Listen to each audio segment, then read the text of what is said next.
Hi there, this is Richard Walker from Lucidate. Welcome to Financial Derivatives in 60 seconds. In this video, we will explain the major types of financial derivatives. Financial derivatives are contracts between two parties based on an underlying asset, such as an interest rate, stock valuation, or a commodity price. Derivatives are used for hedging, speculation, or to increase exposure. The simplest type of financial derivative is a futures contract, which is a contract between two parties to buy or sell a specified asset at a predetermined price on a specific date.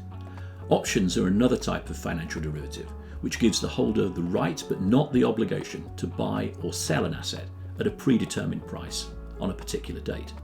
Swaps are another type of financial derivative, which are agreements between two parties to exchange a series of cash flows over a specified period of time.